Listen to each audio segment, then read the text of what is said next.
warahmatullahi wabarakatuh. Perkenalkan, nama saya Anika Perdana. Saya adalah praktisi talent mapping. Kali ini kita akan membahas tentang sebuah hasil talent assessment dari Dr. Rio. Dr. Rio adalah dokter umum yang akan mengambil spesialisasi. Kira-kira spesialis yang mana gitu ya yang akan lebih cocok dengan Dr. Rio? Kita lihat nanti dari hasil talent mapping assessment yang sudah dilakukan oleh Dr. Rio. Talent mapping itu sendiri adalah sebuah asesmen kepribadian yang menggambarkan ragam bakat dan dengan itu dapat digunakan untuk memprediksi potensi kekuatan dalam berbagai aktivitas dan peran. Bakat yang dimaksud dalam talent mapping adalah pola merasa, pola berperilaku, dan pola berpikir yang sifatnya berulang-ulang dan alami, dan dengan itu dapat digunakan untuk bisa memprediksi potensi kekuatan dalam berbagai aktivitas dan peran. Nah, bakat itu sendiri jika nanti dipadukan dengan pengetahuan, dengan keterampilan, dengan attitude, akan menjadi sebuah kekuatan. Jadi bakat ini adalah sebenarnya modal untuk bisa menjadi kekuatan. Seseorang yang belajar sesuatu atau berusaha untuk memahami sesuatu dan mengasah sebuah keterampilan tertentu, jika sesuai selaras dengan bakatnya, itu akan menjadi kekuatan yang luar biasa, akan lebih bermanfaat. Ya, jadi bukan hanya untuk bisa mencapai kompetensi tertentu, tapi juga untuk bisa lebih expert lagi, lebih ahli lagi dalam bidang itu, karena memang ada dorongan dalam dirinya.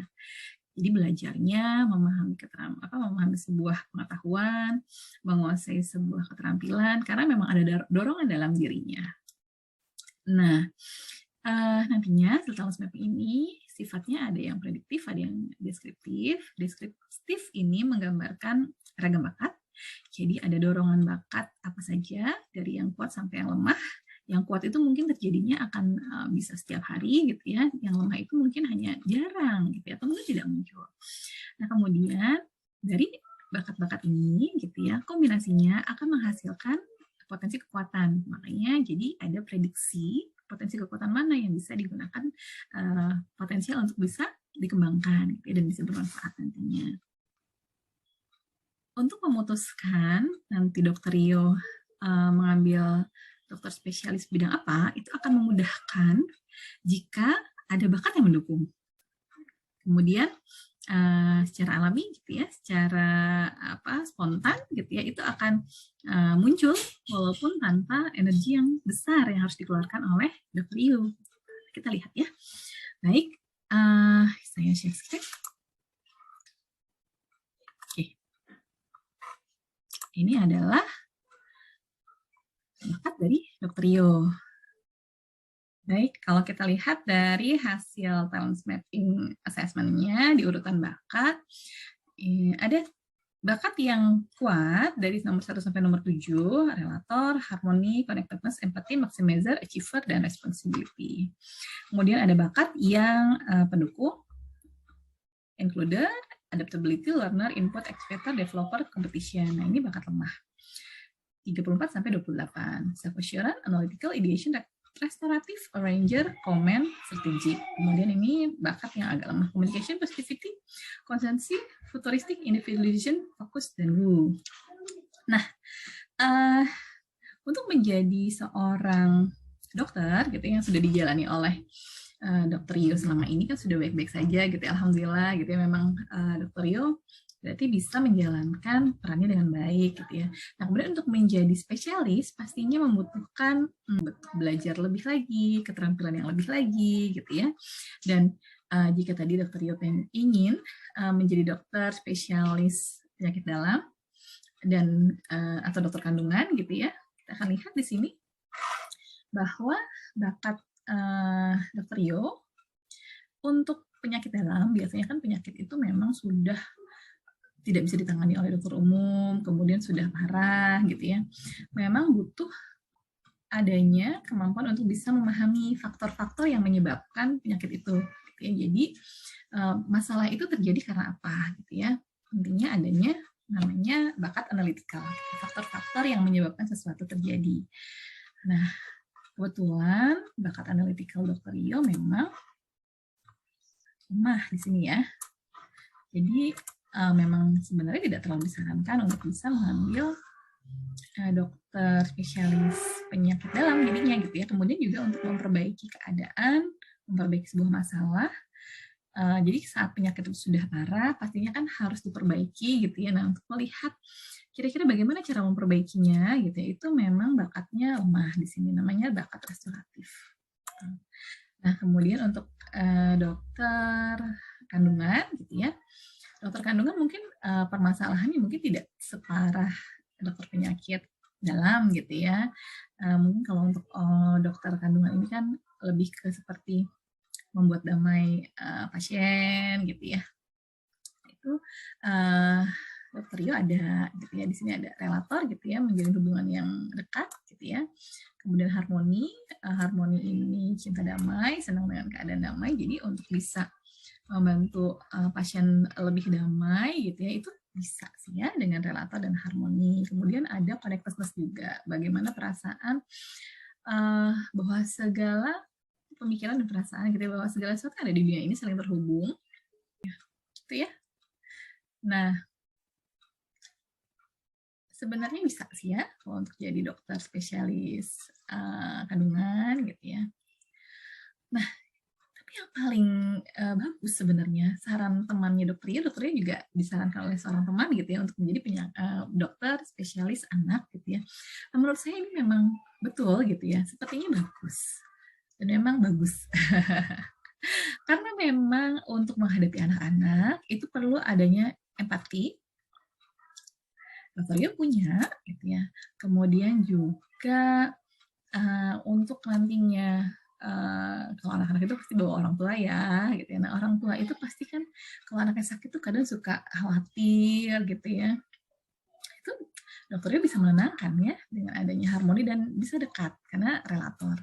Nah dokter spesialis anak ini biasanya kan memang panjang ya, jadi dari lahir, kemudian juga vaksin gitu ya, kemudian saat anak sakit gitu ya. Nah, dokter Rio itu bagus dalam menjalin hubungan dekat gitu ya dengan orang lain, termasuk juga pasien gitu ya. Karena itu jika dokter Rio mengambil dokter spesialis anak ini pastinya pasien akan senang gitu ya dekat dengan dokter Rio. Jadi bisa jadi langganan gitu. Jadi dari anaknya lahir sampai besar gitu ya. Sampai bukan harus ke dokter spesialis anak lagi gitu ya. Karena itu tadi ya ada relator. Nah kemudian untuk dokter spesialis anak ini juga kan sebenarnya mempelajari bagaimana tahapan perkembangan anak gitu ya. Nah orang tua itu penting sekali untuk diberikan pemahaman gitu ya bahwa anaknya ini sudah sampai tahapan perkembangan sini gitu ya. Nah dokter ini punya namanya bakat developer. Developer ini senang untuk memajukan orang lain gitu ya. Nah, karena itu pastinya akan bisa membantu orang tua ini untuk bisa bagaimana sih caranya dok untuk bisa membuat perkembangan anak itu baik gitu ya. Bagaimana caranya untuk bisa mengajarkan kepada orang tua gitu ya cara mengasuh anak gitu ya, membantu anak untuk bisa meningkatkan kemampuannya gitu ya. Jadi tumbuh kembangnya baik. Ya. Itu ada developer di sini.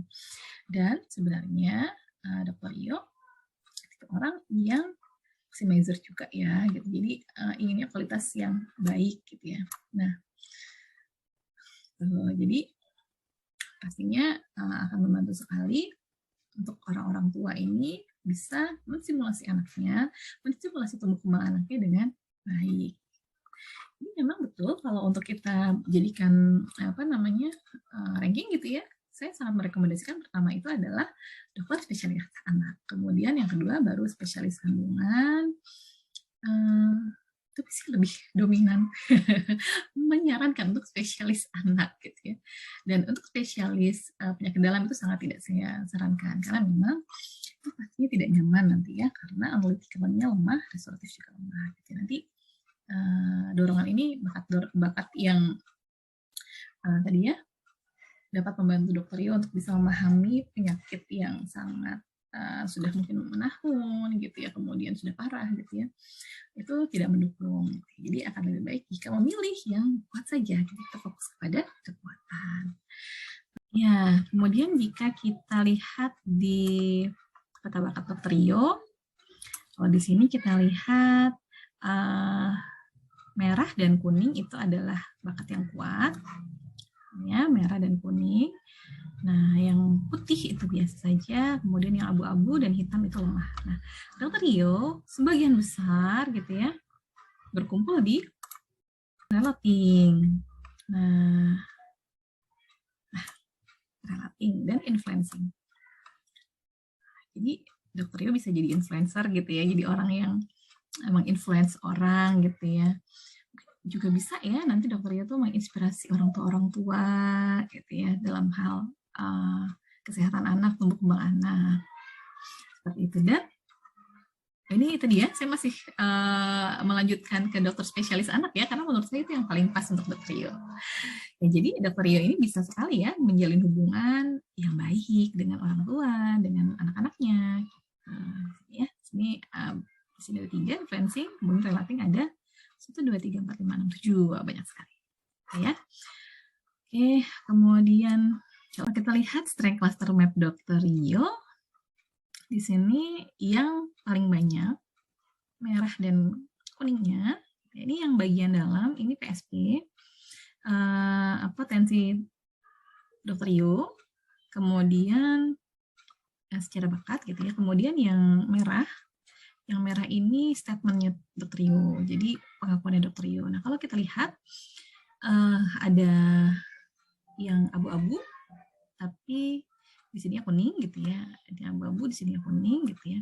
Itu artinya sebenarnya tidak kuat secara bakat, tapi karena latihan mungkin jadi terasa kuat.